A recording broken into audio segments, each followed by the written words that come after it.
Hudaco was founded in 1891 and was the first listed on the JSE in 1938. It imports and distributes branded engineering consumables as well as power tools, security, automotive and radio communication products. It has a market cap of 3.7 billion rand, a price to earnings ratio of 10 and a dividend yield of 4.3%. Your thoughts on Hudaco right now, Paul? Yeah, again, this was very much a sort of old Joburg company. Hudaco was originally Hubert Davies. He was one of the sort of founder engineers on the old reef. They were involved with building, the initial motor windings and electrical infrastructure for the mines, the municipalities and all those sort of things. As you can imagine, in those days, it was still pretty new. People were bringing automotive and other components in from Europe in order to sort of get things all sorted out.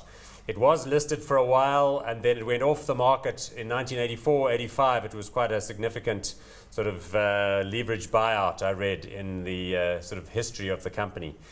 Where it sits now, it's got this loose collection of different brands, as you said there. I mean, one that stood out for me was the security equipment. That's been a big seller in recent years.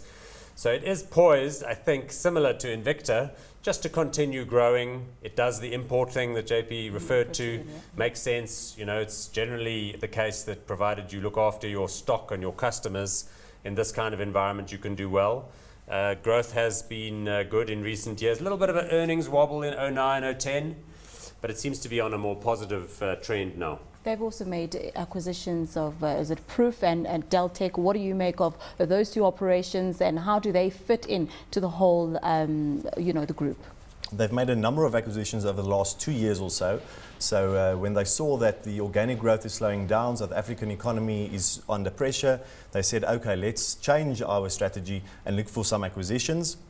They've done that quite successfully in terms of making acquisitions that fit their current business model, that are earnings accretive, and that have good management in place already. So it's businesses, like Paul said previously, that typically distribute a part that they don't currently distribute themselves, with good management on the ground and also high return on capital businesses. So the fact is, in this type of business, you're distributing a lot of small parts that are used for servicing and maintenance. It's not project-based, so you have a continuous flow of demand for your product. And if you can give that product at the right price, at the right time for your client, they are willing to pay a premium. And you see this with Hudaco and Invicta that compete in this sector, that they can make very nice returns on their capital because of this pricing power that they have. So hot or not for you, Paul?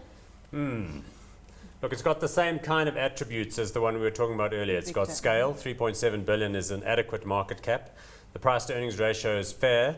Stephen Connolly, the CEO, seems to have been, sort of in the saddle for a while. So I guess if Invicta was hot, then this one ought to be as well. And that's on the assumption that the economy is going to continue to perform well. So I'm going to go with hot. Yourself, Jean-Pierre? Hot I would also say hot. I think in this case there are some short-term challenges. For instance, they sell new diesel engines and diesel parts to the platinum sector. We know what's happening in that sector at the moment.